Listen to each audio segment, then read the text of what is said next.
என்னை நேசிக்கின்றாயா? என்னை நேசிக்கின்றாயா? கல்வாரி காட்சியை கண்ட பின்னும் நேசியாமல் இருப்பாயா? ஆண்டவராகிய இயேசு கிறிஸ்துவின் மகோன்னத நாமத்தில் உங்களை அன்புடன் வாழ்த்துகிறோம். பரிசுத்த வேதாகமத்தில் யோவான் எழுதின சுவிசேஷம் 1 அதிகாரம் 17 வசனத்தில் இவ்வாறு வாசிக்கிறோம். எப்படி எனில், நியாயப்பிரமாணம் மோசேயின் மூலமாய் கொடுக்கப்பட்டது, கிருபையும் சத்தியமும் இயேசு கிறிஸ்துவின் மூலமாய் உண்டாயின என்று வாசிக்கிறோம். தேவன் இஸ்ரவேல் ஜனங்களை எகிப்திலிருந்து விடுதலையாக்கி வனாந்தரத்தில் அழைத்து கொண்டு வரும்பொழுது மோசேயின் மூலமாக நியாயப்பிரமாணத்தை கொடுத்தார். அந்த நியாயப்பிரமாணம் அவர்கள் எதையெல்லாம் கடைபிடிக்க வேண்டும், எதையெல்லாம் செய்யலாம், எதையெல்லாம் செய்யக்கூடாது என்பதை தெளிவாக கூறினது. ஆகவே இந்த நியாயப்பிரமாணம் என்பது பாவம் என்றால் என்ன என்பதை சுட்டி காட்டுகிறதாக இருந்தது. இந்த வசனத்தில் நாம் வாசிக்கிறோம், நியாயப்பிரமாணம் மோசேயினால் கொடுக்கப்பட்டது, கிருபையும் சத்தியமும் இயேசு கிறிஸ்துவினால் உண்டாயின என்று நாம் வாசிக்கிறோம். ஆகவே இந்த வார்த்தையின்படி எல்லா மனிதரும் பாவத்தினாலே கரைப்பட்டவர்களாய் இருக்கிறோம்.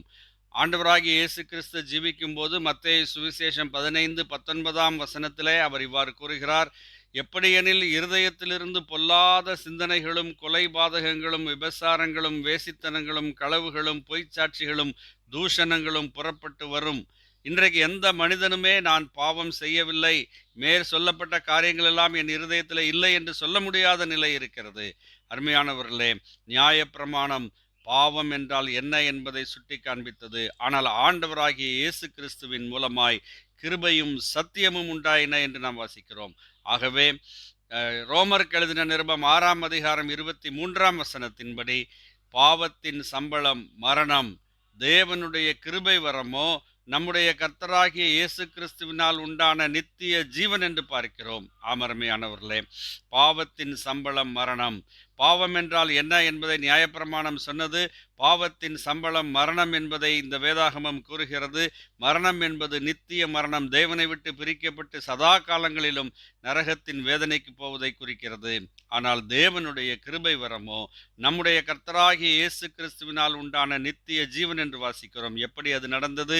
இந்த பூமியிலே இயேசு கிறிஸ்து நமக்காக வெளிப்பட்டு மனுக்குலத்தின் பாவபாரத்தை எல்லாம் தன் பேரிலே ஏற்றுக்கொண்டு சிலுவையிலே அவர் மரித்து 3ஆம் நாள் உயிரோடு எழுந்தார். அவரை விசுவாசிக்கிற யாவருக்கும் அவர் இந்த பாவ மன்னிப்பை, நித்திய ஜீவனை இலவசமாய் வழங்குகிறார்.